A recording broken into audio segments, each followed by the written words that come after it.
सभी को मेरा नमस्कार। क्या हाल है? मुझे आशा है कि आप सभी ठीक हैं। आज हम लोग राष्ट्रीय मुक्त विद्यालय शिक्षा संस्था का माध्यमिक पाठ्यक्रम हिंदी का दूसरा पुस्तक का अध्याय 22 निबंध कैसे लिखे, जो एक लेखन है, आज हम लोग पढ़ने वाले हैं। तो चलिए शुरू करते हैं। पिछले वीडियो में हमने कहा था कि अगले वीडियो में निबंध का नमूना पर चर्चा करेंगे। तो आइए आज हम लोग निबंध का नमूना पर चर्चा करते हैं। अब तक हमने निबंध के अलग अलग भागों पर चर्चा की। आइए उनके उदाहरण भी देखें। हम लोग जो है अभी तक निबंध के अलग अलग भागों पर चर्चा कर चुके हैं। अब हम लोग कुछ उदाहरण देखेंगे। यहाँ हम एक पूरा निबंध उदाहरण के रूप में दे रहे हैं। इसको पढ़कर आप समझ सकेंगे कि किसी विषय पर पूरा निबंध कैसे लिखा जाना चाहिए। अब कह रहा है कि हम यहाँ पे जो है पूरा निबंध का उदाहरण दिया जा रहा है। अब इसे पढ़कर ये समझेंगे हम लोग कि किसी भी विषय पे एक पूरा निबंध कैसे लिखा जाना चाहिए। इस निबंध को ध्यान से पढ़िए, सोचिए और समझिए। अब कह रहा है कि इस निबंध को ध्यान से पढ़िए, सोचिए और समझिए। सबसे सुंदर देश हमारा, यह जो है निबंध का विषय है। इस भूमंडल पर सैकड़ों देश है, एक से बढ़कर एक, छोटे बड़े, गर्म ठंडे धनी निर्धन, अनेक प्रकार के देश। पर सारे भूमंडल में शेर सा सिर उठाए, अंगद के पांव सा अटल, सूरज सा प्रखर, चांद सा उजला, बस एक ही देश है, मेरा देश, भारत देश। तभी तो इकबाल ने कहा है, सारे जहां से अच्छा हिंदुस्तान हमारा।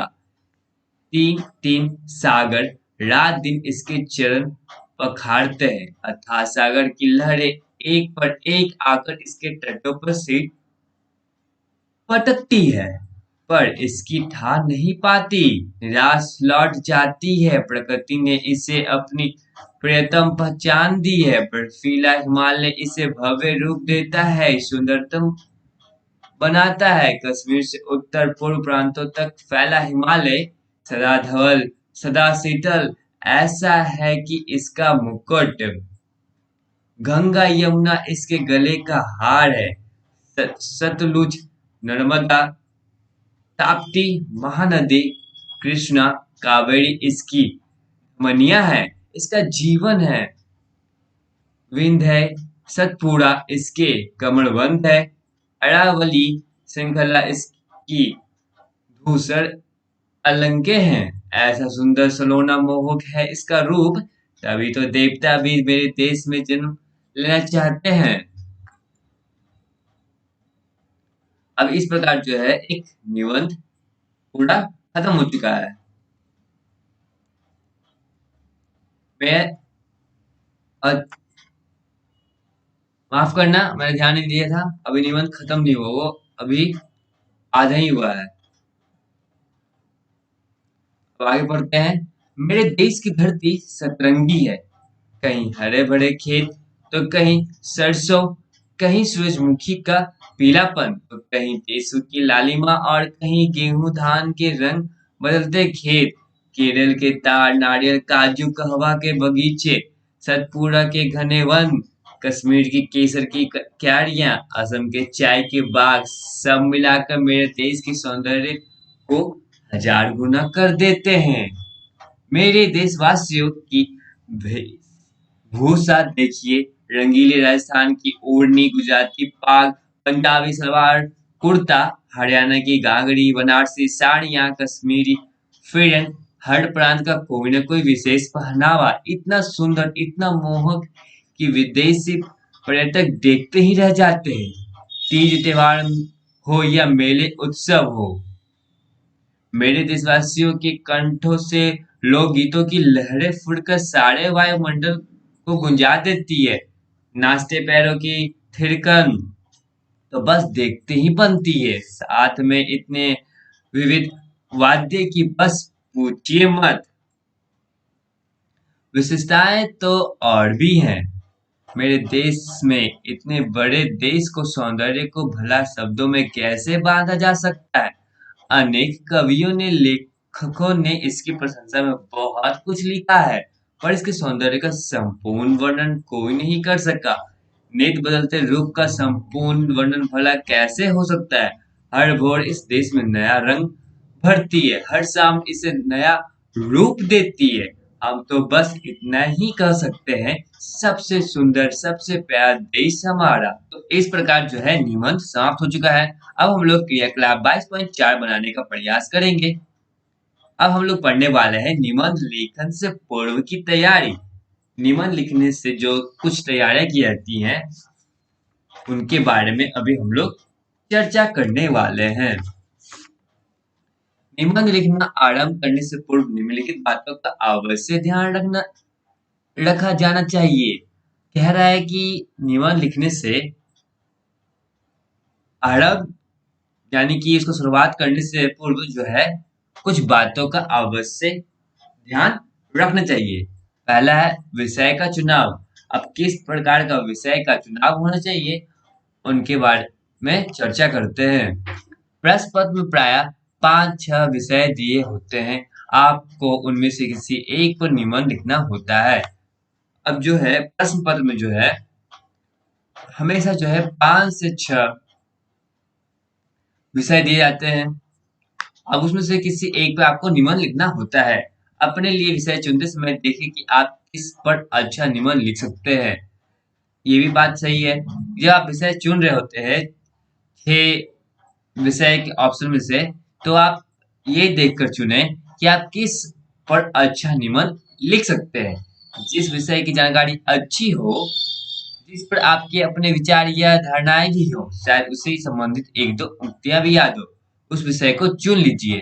कह रहा है कि जिस विषय की जानकारी आपको अच्छी हो, आपके अपने विचार या धारणाएं भी हो उस विषय के ऊपर, और कुछ उससे संबंधित एक दो उक्तियां भी याद हो, तो उस विषय को आपको चुन लेना चाहिए लिखने के लिए। कुछ विद्यार्थी किसी विषय को केवल अच्छा विषय समझकर चुन लेते हैं, पर एक दो अनुच्छेद लिखने के बाद उनकी कलम रुक जाती है। अब जो कुछ ऐसे विद्यार्थी भी आते हैं कि जो ऐसे विषय चुन लेते हैं जो लगता है कि वो अच्छा है, पर एक दो अनुच्छेद लिखने के बाद ही उनकी जो कलम है वो रुक जाती है, फिर विषय बदलना हानिकारक होता है। अब कह रहा है कि इसके बाद जो है फिर आपको विषय बदलना जो है हानिकारक हो सकता है, क्योंकि आप तब तक 10-20 मिनट खराब कर चुके होते हैं। अब ऐसा इसलिए होता है क्योंकि आप 10 से 20 मिनट जो है खराब कर चुके होते हैं। बाद में दुविधा न हो इसलिए आपको विषय का चुनाव सोच समझ कर करना चाहिए। कह रहा है कि अगर बाद में दुविधा न हो, समय बर्बाद न हो, इसलिए जो है आपको विषय का जो चुनाव है सोच समझ कर करना चाहिए। हाँ, यदि आपको लगे कि आप 2 या 3 विषयों में से किसी भी विषय पर अच्छा निबंध लिख सकते हैं, तो केवल उस विषय को चुनिए जिसके बारे में आपको लगे कि उस पर कम विद्यार्थी लिखेंगे।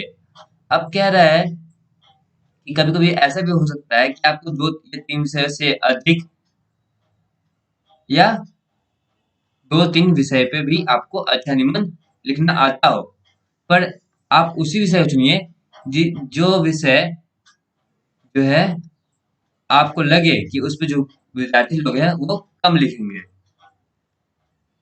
जहाँ अनेक विद्यार्थी एक ही विषय पर लिख रहे हों, वहाँ किसी नए विषय पर लिखा गया निबंध मौलिक बन जाता है और ऐसे निबंध प्रेक्षक पर अच्छा प्रभाव डालता है।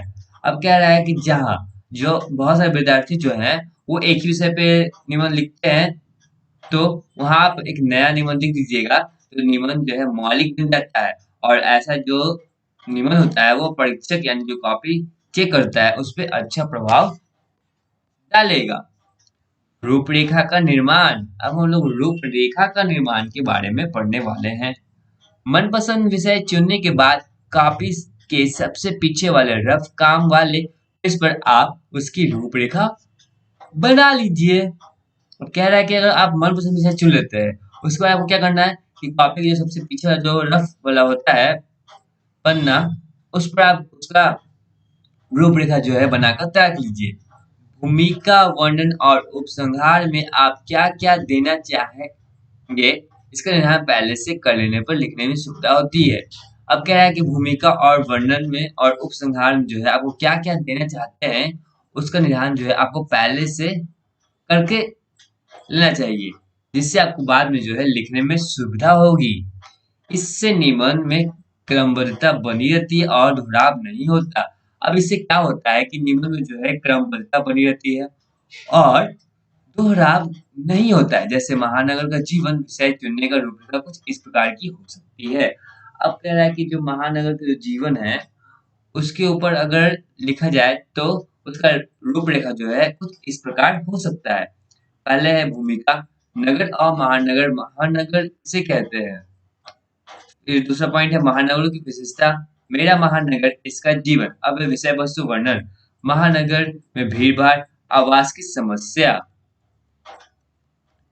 फिर और पॉइंट दिया गया है निवास और कार्यस्थल की दूरी, यातायात की समस्या, व्यवस्था और समय का अभाव, तड़क भड़क, शान शौकत और गरीबी, प्रदूषण, ध्वनि, वायु, जल और स्वास्थ्य संबंधी समस्याएं, बड़े बड़े अस्पताल, फिर भी चिकित्सा साधनों की अपर्याप्तता, आसपास ढेर लोग होते हुए भी आपसी परिचय का अभाव। अब इधर है उपसंहार में क्या करना होगा। सुख सुविधाएं, रोजगार की संभावनाएं, देश विदेश से संपर्क, बुराइयों और अच्छाइयों भी, उद्योग धंधों के कारण व्यवस्था, कुछ सुझाव। ऊपर रूपरेखा का एक नमूना दिया गया है। अभी जितना भी दिया गया था ये एक रूपरेखा का नमूना दिया गया था। जरूरी नहीं कि आप भी ऐसे ही रूपरेखा बनाए। अब ये जरूरी नहीं है कि जो आप भी हैं इसी तरह का रूपरेखा बना लें।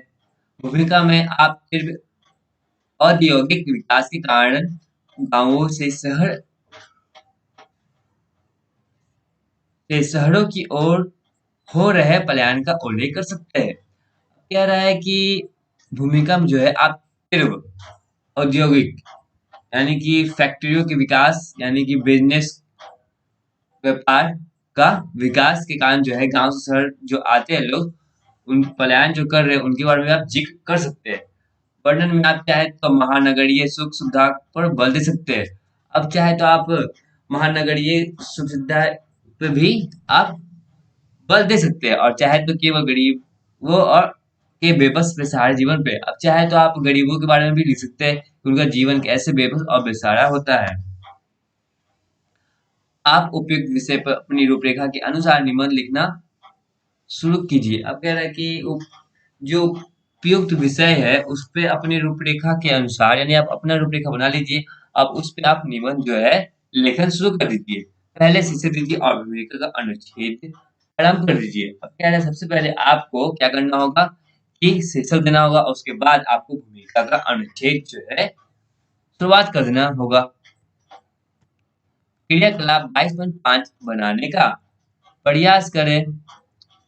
फिर बोल रहा है कुछ ध्यान रखने की बातें। अब हम लोग पढ़ने वाले हैं कि कुछ ध्यान रखने की क्या बातें हो सकती है इसमें। कुछ और भी बातें हो सकती है जो किसी निबंध को अच्छा निबंध बनने में सहायक होती है। आइए उनकी भी कुछ चर्चा कर ली जाए। कुछ और भी बातें हो सकती है जो कि एक अच्छा निबंध बनाने में मददगार साबित हो सकता है। अब उनके बारे में हम लोग जो है चर्चा करने वाले हैं। तो पहला है भाषा। भाषा के प्रति सजगता जरूरी है। कह रहा है कि जो भाषा के प्रति जो है हम लोगों की सजगता जो है जरूरी होती है। वाक्य छोटे छोटे हो और परस्पर संबंध हो। कह रहा है अगर वाक्य छोटा है तो कोई दिक्कत नहीं है, पर वो आपस में मिलते जुलते हों। लंबे वाक्य न केवल उबाऊ होते हैं, उनमें रचना दोष होने की संभावना भी रहती है, क्योंकि लंबे वाक्य जो है वो उबाऊ भी हो सकते हैं और उसमें जो रचना यानी लिखने का जो तरीका होता है उसमें भी दोष हो सकता है। वाक्य हर प्रकार से शुद्ध लिखने का प्रयास करना चाहिए।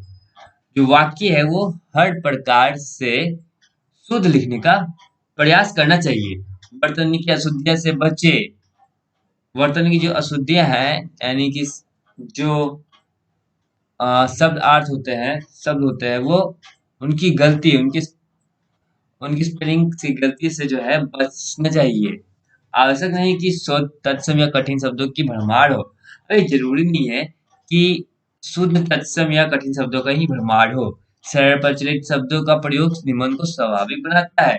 अब कह रहा है कि सरल यानी जो आसान भाषा होती है और प्रचलित भाषा शब्दों का जो प्रयोग होता है उससे जो निबंध है वह स्वाभाविक बनता है।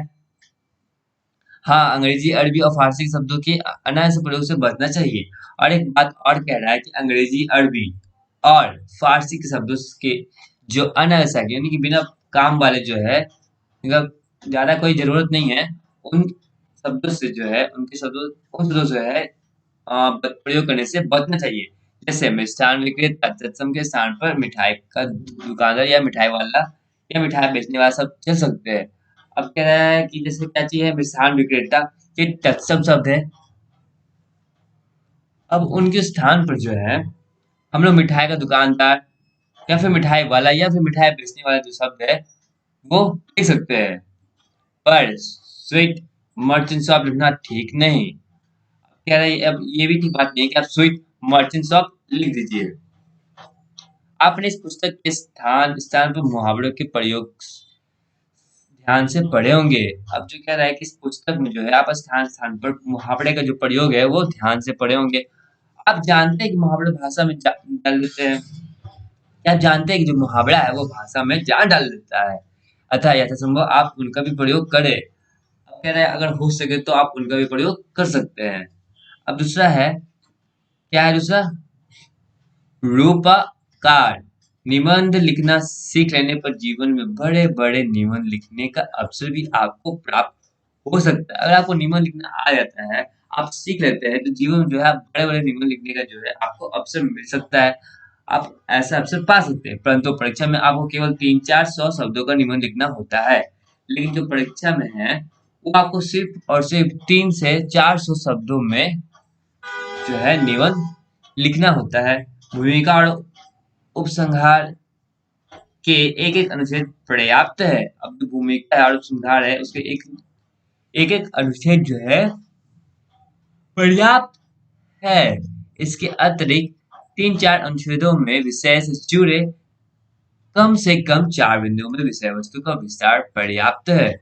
अब इसके अलावा क्या हो सकता है कि 3-4 अनुच्छेदों का जो विषय है उससे जुड़े कम से कम जो है 4 बिंदुओं पर विषय वस्तु का जो है विस्तार पर्याप्त हो सकता है। निबंध लिखते समय भाषा और रूपकार की अतिरिक्त निम्नलिखित बातों का भी विशेष ध्यान रखना आवश्यक है। कह रहा है निबंध लिखते समय भी भाषा और रूपकार के जो अलावा है वो कुछ इन बातों का भी विशेष ध्यान रखना जरूरी होता है। अब क्या विशेष बातें? तो आइए हम लोग पढ़ते हैं कि क्या है विशेष बातें। पहला पॉइंट में दिया गया है प्रत्येक नई बात नए अनुच्छेद से प्रारंभ करें और उस अनुच्छेद में उसी बात पर अपने विचार लिखें। अब हर बात में जो नया बात है उसमें नए अनुच्छेद का जो है प्रारंभ कर सकते हैं, उसको सवाल कर सकते हैं और उस अनुच्छेद में उसी बात पर अपने विचार रखिए। वाक्य परस्पर गुथे हुए हों और जो वाक्य हैं वो आपस में मिलते जुलते हों। मतलब पूर्व विराम के बाद से जो दूसरा वाक्य जो शुरुआत होता है वो वहीं से मिलते जुलते हों। विचार क्रमबद्ध हो, उसमें कसाव हो, दोहराव ना हो। अब जो विचार है वो क्रमबद्ध होना चाहिए, उसमें कसाव होना चाहिए और जो दोहराव है यानी दोबारा जो लिखा जाता है उसे वहां प्रयोग नहीं करना है। एक बिंदु को अधूरा छोड़कर दूसरे बिंदु का उल्लेख ना हो। कह रहा है कि एक बिंदु को अधूरा छोड़कर आप दूसरे किसी बिंदु पे नहीं दिया जाए, उनके बारे में चर्चा नहीं करना चाहिए। पूरे निबंध में विचारों और भाषा का सहज प्रवाह हो। अब कह रहा है पूरे जो निबंध में है वो विचार और भाषा का जो है सहज प्रवाह होना चाहिए। अब आप पठान प्रश्न बनाने का प्रयास करें और इस प्रकार जो है यह अध्याय समाप्त हो चुका है। अगर आपको किसी भी प्रकार की कोई परेशानी हो तो हमारे साथ टिप्पणी बॉक्स में साझा करें। और हाँ, एक बात मैं कहना चाहूँगा, अगर निबंध लिखना हो तो आप अपने शब्दों में सरल भाषा में लिखने का ही प्रयास करें। जो अपने आसपास देखा है, अक्सर तो निबंध ऐसे ही आता है जो आप अपने आसपास देखते हैं। उन आसपास चीजों को आप महसूस कीजिए और निबंध लिखना शुरू कर दीजिए। निबंध लिखना जो है ये बहुत बड़ी बात नहीं है, ये मामूली सी बात है। बस आपको महसूस करना है कि आपके आगे पीछे क्या हो रहा है, बस उसको ही अपने भाषाओं में लिख दीजिए। तब तक के लिए आप सभी का धन्यवाद।